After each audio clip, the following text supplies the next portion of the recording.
Assalamualaikum warahmatullahi wabarakatuh. Halo anak-anak semuanya. Bagaimana kabarnya hari ini? Semoga kita semua selalu dalam keadaan sehat ya. Nah anak-anak, hari ini kita akan belajar dengan Ibu Ulan ya. Nah, dengan mata pelajaran Bahasa Indonesia, IPS dan juga PPKN. Nah anak-anak, karena masa pandemi COVID-19 ini belum juga usai, maka kita harus bisa menjaga kesehatan dengan tetap menerapkan protokol kesehatan 5M. M yang pertama yaitu menggunakan masker, M yang kedua yaitu mencuci tangan dengan air mengalir, M yang ketiga yaitu menjaga jarak, M yang keempat yaitu menghindari kerumunan, dan M yang kelima yaitu mengurangi mobilitas. Nah anak-anak, sebelum pembelajaran dimulai, alangkah baiknya kita berdoa terlebih dahulu. Berdoa dimulai. Berdoa dicukupkan. Nah anak-anak, siapkan terlebih dahulu alat tulisnya ya, seperti buku dan juga pensilnya.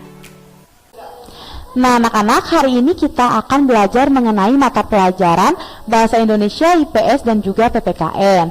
Nah untuk materinya yaitu Bahasa Indonesia, kita akan menjelaskan mengenai tokoh protagonis dan tokoh antagonis di dalam sebuah cerita fiksi.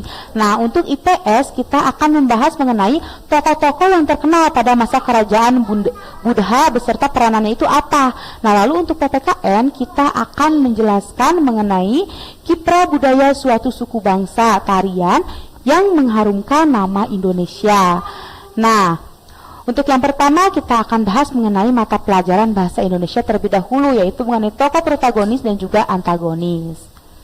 Nah sebelumnya, apakah anak-anak tahu tokoh dalam cerita fiksi itu apa? Nah, tokoh itu merupakan pelaku yang mengemban peristiwa dalam cerita fiksi, sehingga peristiwa itu mampu menjalin cerita dan terjadinya interaksi di dalam sebuah cerita. Nah, lalu selanjutnya di sini ada jenis-jenis tokoh dalam cerita fiksi.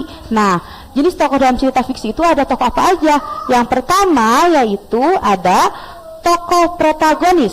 Tokoh protagonis itu apa sih?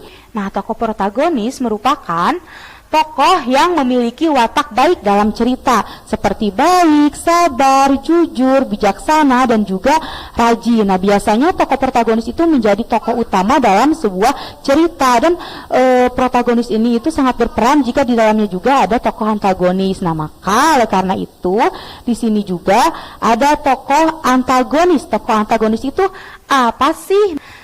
Nah, oleh karena itu di sini ada tokoh antagonis. Nah, tokoh antagonis itu apa sih? Nah, tokoh antagonis merupakan tokoh yang memiliki watak buruk, tokoh yang berperan sebagai orang jahat, tokoh yang berperan sebagai orang yang licik, dan intinya tokoh yang berperan sebagai orang yang kurang baik di dalam cerita tersebut. Nah, biasanya tokoh antagonis itu merupakan sosok yang menyebabkan timbulnya suatu konflik yang dialami oleh tokoh protagonis. Nah, jadi di dalam sebuah cerita itu dengan adanya tokoh antagonis, maka dalam cerita itu akan timbulnya konflik, permasalahan, dan kejadian-kejadian yang memanas di dalam sebuah cerita karena adanya tokoh antagonis.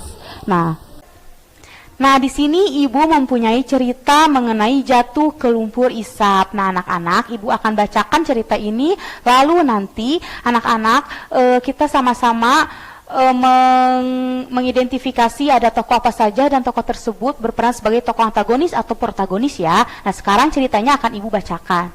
Muti semut, seekor semut pengelana yang sombong, ia telah pergi jauh ke berbagai tempat di dunia. Di sebuah hutan ia melihat ada sebuah kepompong menempel di atas dahan pohon. Kasihan, kepompong itu hidupnya terkurung, tak bisa pergi kemana-mana sebebas aku, ejeknya. Kepompong adalah bakal calon untuk menjadi seekor kupu-kupu. Nah, suatu hari tak sengaja Muti semut jatuh ke dalam kumbangan lumpur isap. Tolong, tolong. Untungnya terikannya itu terdengar oleh kupu-kupu. Ia kemudian menolong Muti semut dengan menariknya keluar dari lumpur isap. Akulah kepompong yang pernah kau ejek dan sekarang sudah menjadi seekor kupu-kupu, kata kupu-kupu. Seperti kamu sekarang aku sudah bisa pergi terbang bebas kemana-mana. Dengan tersipu malu, Muti semut berkata, maafkan aku ya, dulu aku pernah mengejekmu. Tak lupa Muti semut pun mengucapkan terima kasih pada kupu-kupu. Nah, anak-anak, dari cerita tersebut, nah di sini kita bisa mengidentifikasi atau melihat tokoh dalam cerita cerita yang berjudul Jatuh Lumpur Isak itu tokohnya ada siapa saja. Nah, di sini tokohnya itu ada Kupi dan Muti. Nah, Kupi itu sebagai kupu-kupu dan Muti itu sebagai semut. Nah, untuk Kupi kupu-kupu itu tokohnya berperan sebagai protagonis, sedangkan Muti semut itu berperan sebagai tokoh antagonis. Kenapa Kupi kupu-kupu ini disebut tokoh protagonis? Karena Kupi ini memiliki hati yang baik, mau menolong meskipun sudah diejek berkali-kali oleh Muti si semut. Nah, sedangkan Muti semut ini kenapa perannya tokohnya itu sebagai antagonis? Karena Muti semut ini memiliki karakter yang sombong dan suka mengejek Kupi kupu-kupu.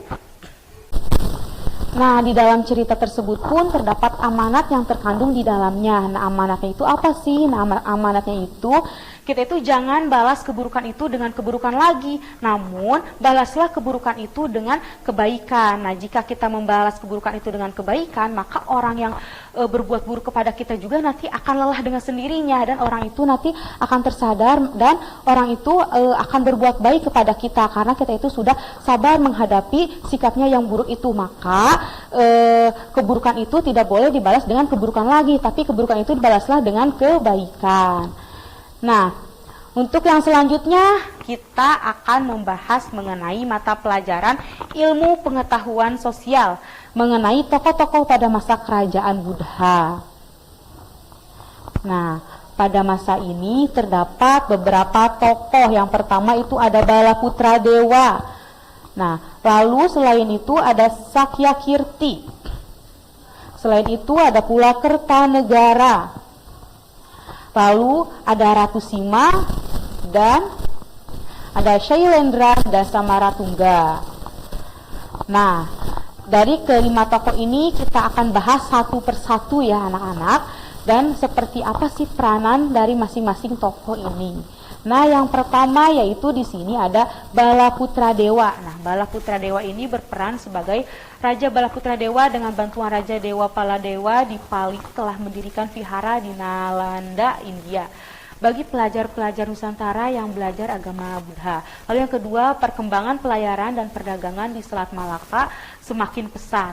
Lalu yang ketiga, Balaputra Dewa ini berjuang membangun Sriwijaya sebagai kerajaan Nusantara pertama dengan wilayah yang sangat luas. Lalu Balaputra Dewa ini menjadikan Sriwijaya sebagai kerajaan maritim karena kekuatan angkatan laut yang tangguh dan wilayah perairan yang luas.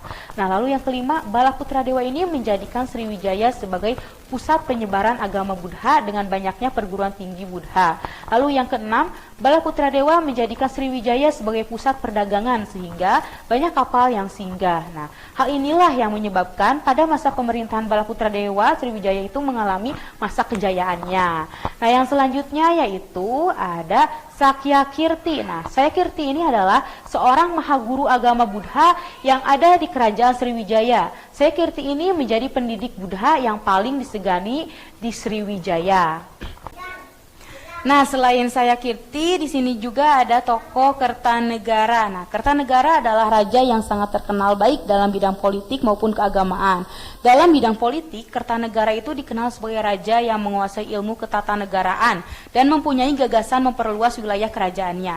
Nah, Kertanegara itu menganut agama Buddha Tantrayana. Pada tahun 1275 Masehi, Kertanegara mengirim pasukan untuk menaklukkan kerajaan Sriwijaya. Pengiriman pasukan itu dikenal dengan ekspedisi Pamalayu. Nah, ketika Kertanegara memerintah, kerajaan Singosari sempat menguasai Sumatera, Bakulapura, Kalimantan Barat, Jawa Barat, Sunda, Madura, Bali, dan Gurun, bagian Indonesia Timur. Pemerintah Kertanegara berakhir ketika diserang oleh Jayakatwang. Setelah Kertanegara gugur, seluruh kerajaan Singosari dikuasai oleh Jayakatwang. Nah, selain Kertanegara ada juga di sini Ratu Sima. Nah, Ratu Sima itu adalah ratu di kerajaan Holing atau kerajaan Kalingga. Nah, beliau ini memerintah dengan baik, keras tapi adil. Nah, sang Ratu Sima ini dalam pemerintahannya kerajaan Kalingga aman karena beraliansi dengan kerajaan Sunda dan Galuh, terutama karena sikap tegas dan dia sangat dicintai rakyatnya. Nah, sang ratu menerapkan hukum yang keras dan tegas untuk memberantas pencurian dan kejahatan, serta untuk mendorong agar rakyatnya itu senantiasa jujur. Nah, barang jatuh di jalan tidak akan ada yang berani menyentuhnya. Rakyat kerajaan Kalingga hidup aman dan juga sejahtera. Nah, yang selanjutnya yaitu tokoh Sailendra Dasamaratuungga. Nah, nama Sailendra ini berasal dari kata Saila yang berarti gunung. Indra berarti raja. Nah, di masa Raja Samaratungga, dinasti Sailendra itu mencapai puncak kejayaan dalam agama, kebudayaan, dan juga ekonomi.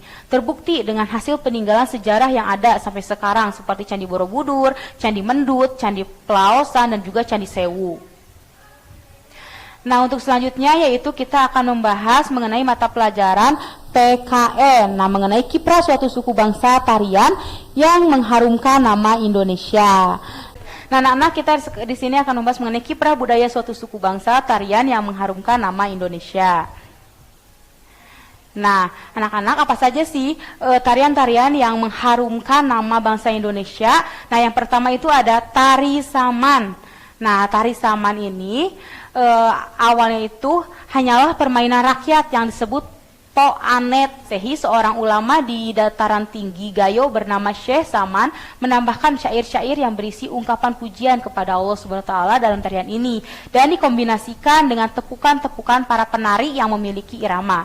Kemudian tarian ini pun menjadi salah satu media dalam menyampaikan dakwah. Tapi dalam perkembangannya sekarang, tari saman sudah bisa disaksikan dalam kegiatan apa saja, bahkan yang tidak berhubungan dengan keagamaan sekalipun, seperti pesta pernikahan ataupun perayaan lainnya. Nah, dengan gerakan penari yang super cepat, tari saman ini merupakan media penyampaian pesan. Di luar negeri, tari saman sering ditampilkan oleh mahasiswa Indonesia yang belajar di sana. Tari saman membuat masyarakat Paris tertegun di kultural hal kedutaan besar Republik Indonesia di Paris, Prancis pada Mei 2013. Nah, tari ini juga sering dipertontonkan di luar negeri dalam acara-acara resmi pemerintahan Indonesia. Hebatnya lagi, tidak jarang tari saman ini bisa memenangkan kompetisi tari tradisional tingkat internasional sehingga dapat mengharumkan nama Indonesia di mata negara-negara lainnya di dunia. Nah, yang selanjutnya yaitu ada tari kecak. Nah, tari kecak ini berasal dari Bali. Nah, tari kecak ini dimainkan oleh sejumlah penari pria yang duduk melingkar. Bercerita mengenai kisah Ramayana, penari kecak pada irama tertentu selalu menyerukan cak dan mengangkat kedua lengannya. Di Bali, tarian ini dilakukan dalam kondisi tidak sadar atau kesurupan. Nah, tarian ini juga menjadi cara komunikasi dengan Tuhan dan juga leluhur, terutama untuk penyampaian pesan dan harapan pada masyarakat. Ada nilai budaya di dalamnya. Pertunjukan tari kecak ini biasanya diperlihatkan untuk wisatawan, yaitu di Pura Uluwatu. Penontonnya pun tak hanya wisatawan lokal, turis mancanegara pun melihat pertunjukan ini sehingga tarian ini semakin dikenal luas oleh turis dalam kunjungan mereka ke Bali. Tarian ini dijadikan sebagai objek wisata oleh para turis dan menjadi tontonan yang menarik ketika jalan-jalan ke Bali, sehingga tari kecak ini dikenal sampai ke manca dunia. Nah, yang selanjutnya yaitu di sini ada tari reog Ponorogo. Nah, kesenian yang berasal dari Ponorogo ini di Jawa Timur biasanya dipentaskan dalam berbagai upacara adat dan acara pernikahan. Terdapat 2 hingga 3 jenis tarian yang ditampilkan. Dengan tarian utamanya adalah penampilan penari dengan memakai topeng kepala singa. Hebatnya, si penari mampu membawa topeng yang memiliki berat sekitar 50-60 kg itu dengan enteng. Sehingga banyak orang yang menyebut adegan itu dibantu oleh makhluk halus. Nah, tari reog sendiri menjadi salah satu tari ciri khas dari masyarakat Jawa yang cukup terkenal. Bagi masyarakat Jawa yang merantau, bisa ikut membawa kebudayaannya ini dan terus melestarikannya dengan memainkan tarian tradisional sesuai dengan adat istiadat mereka. Bahkan, tari reog juga sering dipertontonkan di luar negeri, sehingga semakin banyak masyarakat dunia yang mengenalnya dan tertarik untuk menyaksikannya. Nah, yang selanjutnya di sini ada tari pendet. Nah, tari ini diyakini banyak orang yang diciptakan oleh seorang maestro tari dari Pulau Dewata, yakni Iwayan Rindi pada tahun 1950. Nah, awalnya, tari pendet sendiri merupakan tari pemujaan yang dilakukan umat Hindu di tempat ibadahnya pura. Dalam upacara keagamaan, tarian ini dilakukan sebagai penyambutan atas turunnya Dewata ke alam dunia. Makanya ada banyak gerakan yang mengandung nilai-nilai kesakralan dan religius dalam tarian ini. Nah, tarian ini juga dapat terkenal di dunia karena banyak wisatawan asing yang datang ke Bali dan menikmati tarian ini. Nah, yang selanjutnya yaitu di sini ada tari jaipong. Nah, tari Jaipong ini adalah tari yang terlahir dari kreativitas seniman asal Bandung bernama Gugum Gumbira. Ia terinspirasi dari kesenian rakyat yang salah satunya adalah Ketuk Tilu. Tarian ini dibawakan pada acara-acara penting seperti kedatangan tamu-tamu dari negara lain yang datang ke Jawa Barat. Berkat penampilan pada acara-acara penting, Jaipong sudah dikenal di mancanegara sebagai tarian pergaulan. Nah, sekian materi yang bisa Ibu jelaskan. Jika anak-anak ada yang tidak dimengerti, bisa langsung komentar di kolom komentar di YouTube ya. Nah, sekian. Terima kasih. Wassalamualaikum warahmatullahi wabarakatuh.